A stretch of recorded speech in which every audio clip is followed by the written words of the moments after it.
What's up, everybody? I thought I would.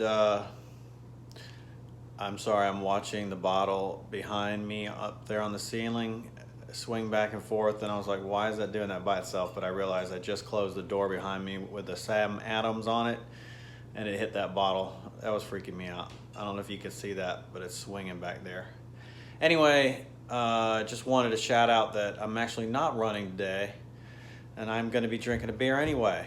So I want to show you the beer I'm drinking as well as some more stuff I'm doing tonight to finish up for my beer tasting and just getting my kegerators going and all that stuff. So anyway, I'm going to show you the beer that I'm about to drink while I build my second kegerator, and I'll talk to you later. So here we have it. If you're wondering what in the world's actually in the bottle, it's a wine stopper. It's all I have. I didn't want to oxygenate the beer because I'm probably not going to be drinking it until tomorrow. I poured one glass, and there's another glass full in there about. And this is a 12% beer, and since I'm not running, I'm not drinking all that beer. But I stick a wine stopper in there with any kind of stopper you have so it doesn't oxygenate the beer as much, and will be probably okay to drink tomorrow. Doesn't last long once you open a bottle. So let's see what this is here. Another one. Shout out to Jim for this. And you know what? There we go. I'm trying to read it without having to blind you with that light. There we go. This is Haw River Saxy Machismo. That's hilarious. Bourbon barrel aged smoked quadruple ale. Holy smokes. With Caillo, I'm probably saying that wrong, sorry, and habanero peppers. Wow. North Carolina. Sweet. This is going to be a mouthful, man. Holy smokes. Yeah, that's about it. There's nothing really on the back besides, I already looked at it's like 12.2%. It's pretty huge gravity again. Man, Jim's trying to get me drunk, I think. So yeah, that's that. That's what it looks like since I already poured it because I'm not running. I usually just drink it right out of the bottle, and I don't know if you could see that. Academia Brewing Company. They're in Athens, Georgia. Really, they make some really good beer. So shout out to Academia. This is not their beer, but they do make good beer. I just had their glass on hand. So looking forward to drinking this. I don't know if you can see back there, those are my Bathtub Brewhouse iron-on patches in my little cute little bathtub there. When people come over, they can grab one.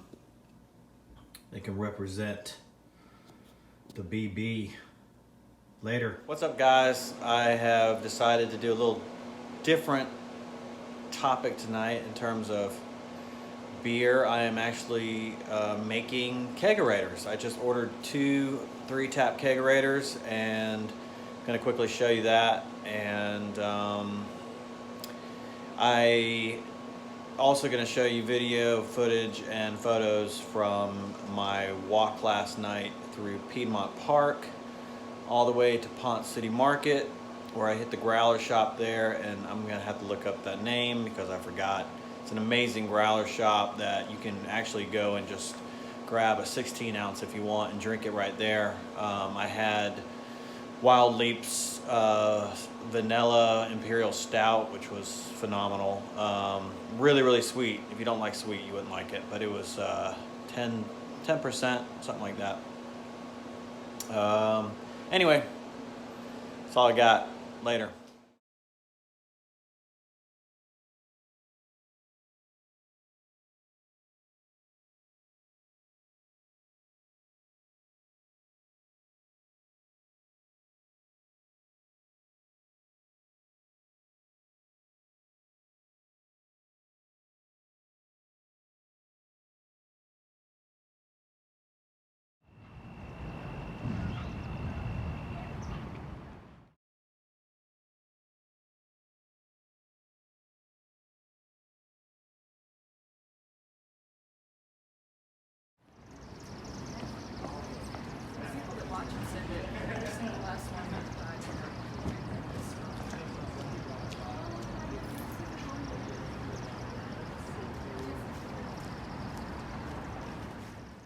And forgot to show this last night. This is the first kegerator I built.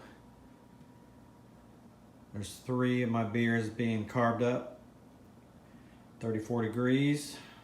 These are pretty sweet kegerators, 3 tap. And it's got an air-cooled tower, so it keeps the beer lines cold that run up through that tower. Nice little drip tray that's actually, I heard, is really good not to have a built-in one, because over time it gets really dirty and it's hard to clean because it's built in, or this one literally is plastic and you can pick it up and clean it out and wash it off and then put it right back on. So I sort of like that. I added some, these are little rubber stoppers for making sure nothing crawls up in there or gets up in into the faucet. And then I also added, when you're pouring and you let go, there's a spring in there that actually closes the valve, so no one can walk up here, start pouring a beer, and then walk away and it just keeps pouring. It actually snaps back and shuts the valve off so that you don't waste any beer. Because at my beer tastings, it's self-serve, baby. It used to be I would serve all night, and I passed that on to my oldest son at one point. And you know, that got old and tired, and finally decided, you know what, I'm making all this beer for free.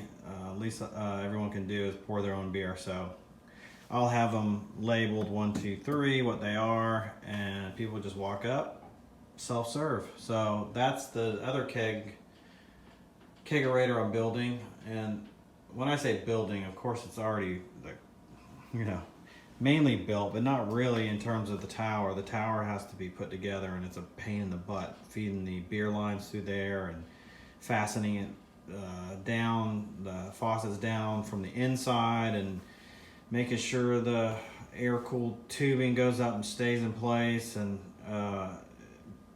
it's a process. And then you also have to do all your CO2 lines and hook that up. So it took me hours last night, but at least I know how to do it now. Hopefully it speeds the process up for my second one.